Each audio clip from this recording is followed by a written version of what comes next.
시청자 여러분 안녕하십니까? 공정언론 국민연대에서 전해드리는 주간 모니터링 보고서 위클리 포커스언입니다.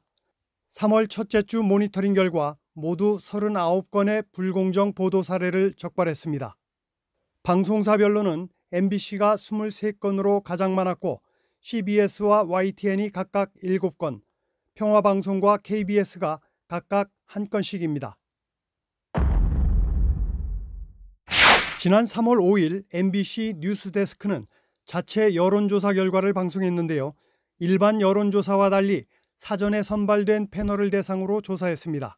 조사 대상을 무작위로 선정하는 정상적인 여론조사와는 차이가 커서 실제 여론을 왜곡하는 것임에도 MBC는 보도를 강행했습니다. 패널에 응하는 분들은 고관여층이시고 이런 분들의 특징이 정치적 입장이 뚜렷하기 때문에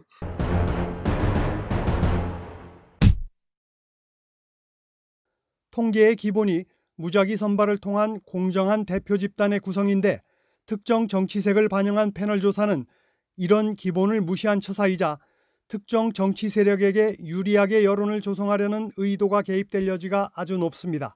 실제로 2012년 18대 대통령 선거방송 당시 출구 조사 결과에서 지상파 3사와 달리 YTN의 당선자 예측이 틀린 것도 미리 선정된 패널을 대상으로 조사한 것이 원인으로 지적된 바 있습니다.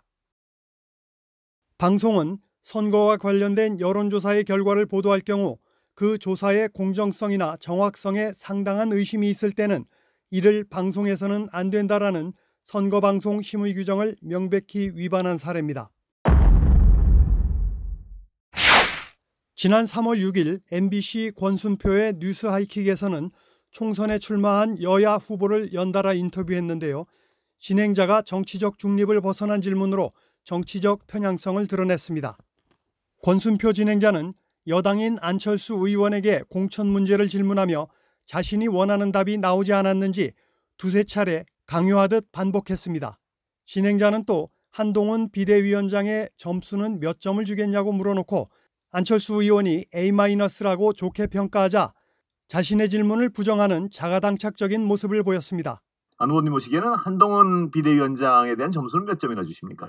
숙제는 지금부터인데 아직까지 숙제가 안 끝났는데 평가하기는 이른 거 아닙니까? 어떻습니까?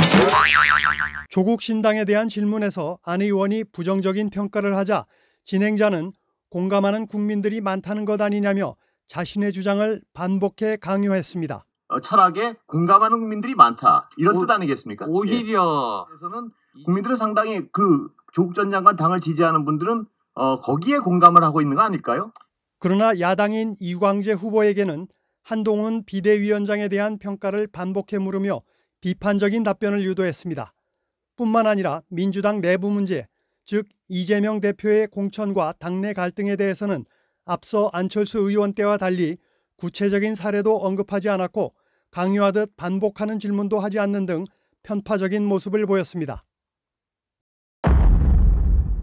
지난 3월 6일 MBC 김종배의 시선집중에서는 공천과 관련해 국민의힘의 잡음은 진행자가 일방적으로 부정적인 논평을 한 반면 민주당의 잡음은 관계자를 전화 연결해 조목조목 해명하도록 하는 등 선거를 앞둔 시점에서 편파적인 진행을 했습니다. 시사 정보 프로그램은 선거 쟁점에 관한 논의가 균형을 이루도록 출연자의 선정과 발언 횟수, 발언 시간 등에서 형평을 유지해야 한다는 선거방송 심의 규정을 위반한 사례입니다. 3월 4일부터 8일까지 한 주간 CBS 김현정의 뉴스쇼의 단독 인터뷰 코너에 출연한 여야 정치 패널을 분석한 결과 여당 대 야당의 비율이 0대 6으로 과도한 불균형을 보였습니다. 각 당별로 한 주간 단독 인터뷰한 횟수는 민주당 3회, 조국혁신당 1회, 새로운 미래 1회, 개혁신당 1회인 반면 국민의힘은 전무했습니다.